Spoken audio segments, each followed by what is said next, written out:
This video is brought to you by Ridge Wallet, a slim front pocket wallet available in carbon fiber and titanium. With more than 250,000 sold, a lifetime guarantee and free shipping, get 10% off with the code GOLDFISH at ridgewallet.com. Hello everyone, it's Seth, probably better known as Saffron Olive, and it's time for another Instant Deck Tech. So as you know, Monday means it's Modern Monday here in Instant Deck Tech Land, and we got some spice to check out today. I know we've looked at some Mox Amber lists in the past, but this one is pretty unique. I'm calling this one Angel Stax. It's got a ton of angels, it's got a bit of fast mana, it's got a bunch of prison pieces to slow the opponent down, and it comes to us from Kajimoto Ashushi, who took it to a top 8 finish in a small Japanese tournament. So congrats to Kajimoto on a really cool deck. A quick reminder before we break down Angel Stax for Modern. If you enjoy this deck and you want to see it made into videos, take a minute, click the like button, the subscribe button, leave a comment, anything you can do to support your deck, because whichever deck is most popular gets a shot at being made into videos next week. So Angel Stax is a Mox Amber deck. We've seen these in the past. I mentioned that in the intro. The idea of this deck in all Mox Amber decks is to play a lot of legends to turn Mox Amber into just a free mana source, into a real Mox. So one of the unique things about our deck is it kind of minimizes the downside of Mox Amber, where it only taps for mana of a color of legend you have by just being mono white. So it's always tapping for the color of mana that we need as long as we have any legend on the battlefield. So Mox Amber powers up the deck, providing us some fast mana, and then we got some cards that work really well with it. In the beginning of our curve is Kytheon, Hero of Akros. So Kytheon is kind of meh, however, it is a 1-mana legend, which gives us the ability to turn Mox Amber on as early as turn 1, as early as turn 2 to start making extra mana, and then Kytheon eventually can flip around into Gideon Battleforged, which is a fine Planeswalker, not one of the better Gideons. The good news though is we do have other Gideons to go along with our Kytheon. 2 copies of Gideon of the Trials, 2 copies of Gideon Ally of Zendikar. So these just give us more threats. Having some extra Gideon supports the 0 emblem ability of Gideon of the Trials, making it hard for some combo decks to kill us. Plus, with Gideon Battleforged, Gideon of the Trials, and Gideon Ally of Zendikar, we can make some tokens and just go beat down with these big, indestructible, hard to deal with creatures. So that's kind of part 1 of the deck, is Kytheon / Gideons to turn on our Mox Amber.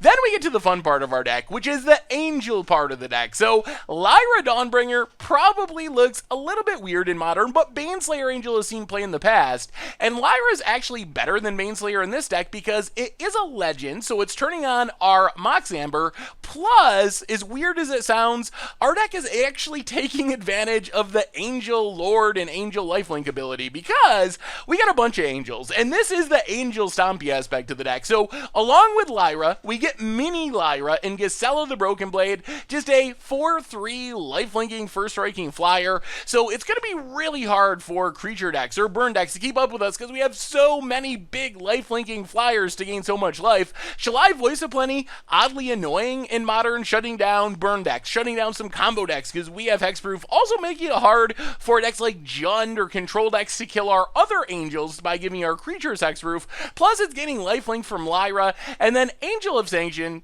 just gives us a removal angel. Comes down, pretty much Oblivion Rings while it's on the battlefield. If it happens to die somehow, we can always get it back, but hopefully with the help of Shalai giving it hexproof and Lyra pumping it, hopefully it's not going to die all that often. So that's the Angel Stoppy part of the deck. Play our Mox Ambers, turn them on with our Gideons and Kytheons, slam a bunch of big angels really quickly. Then we get to my favorite part of the deck, which is the Stax part of the deck. So Stax is kind of a vintage / legacy deck looking to stack up these really hateful cards. It makes it hard for opponents to play Magic. So we start with 2 of the most common stack pieces, Thalia Guardian of Thraben, Thalia Heretic Cathar. So Thalia Guardian of Thraben just taxes spells, very powerful in this deck since it's cheap and legendary and turns on Mox Amber.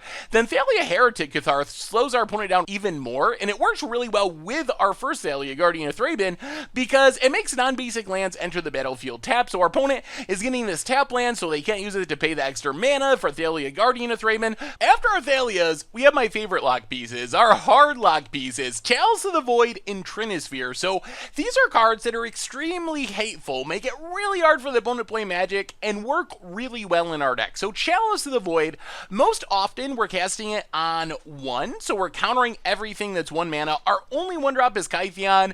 If that gets countered, whatever, hopefully we sneak it in beforehand. We can even cast it on 2, where all we have is Thalia Guardian of Thraben to lock that out as well. Weird fringe value against decks like Living End if we cast it on 0. So a good way to lock our opponent out of the game without hurting us much. And then Trinisphere just makes it so everything costs at least 3 mana. You want a Death Shadow, you gotta pay 3. You want to alternate cast Force of Will, or let's say Pact of Negation, since we are playing in Modern, you gotta pay 3. There's no way around paying that 3 mana, and it essentially forces a lot of decks to play 1 spell per turn, because 3 mana, it makes it really hard to just play like 1-drop Elf, 1-drop Elf, 1-drop Elf. That's a ton of mana that's necessary.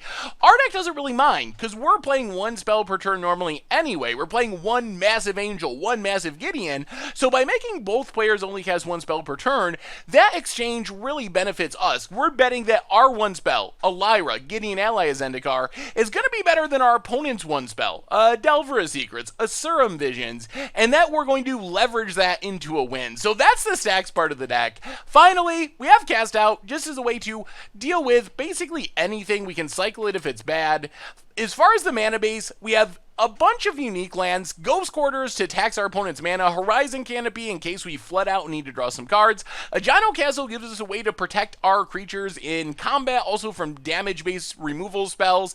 Gaia Reach Sanitarium, looting away extra lands. A bunch of planes. In the sideboard, we have our Bruna the Fading Light. Looks a little bit weird, but if it's a slow matchup, can come down, meld with Gisela into Brusella, which gets really crazy. Just an almost unbeatable massive Angel. Karn also for going long. Then we have a bunch of kind of targeted sideboard cards. Leyline to protect against discard, help against combo, which is one of our weaker matchups in the main deck. Our huge Lifelinking Angels, great against creature-based decks, not as good if our opponent's storming off. Leyline helps there. Stony Silence for Affinity and Tron. Rest in peace, any graveyard decks. Damping Sphere also for Storm, but Tron as well. And then Settle the Wreckage gives us a sweeper for aggro, and that is Angel Stax for Modern. And that's been our instant deck tag for today. So thank you so much for watching. I hope you enjoyed the video, and I will talk to you soon. Thanks for watching the video. If you enjoyed it, help us out by clicking that like button down below. And to keep up on all the latest and greatest, click that subscribe button. And don't forget to hit that bell icon to get alerts whenever we have new videos. And if you want to, check out some of our other sweet videos here and here.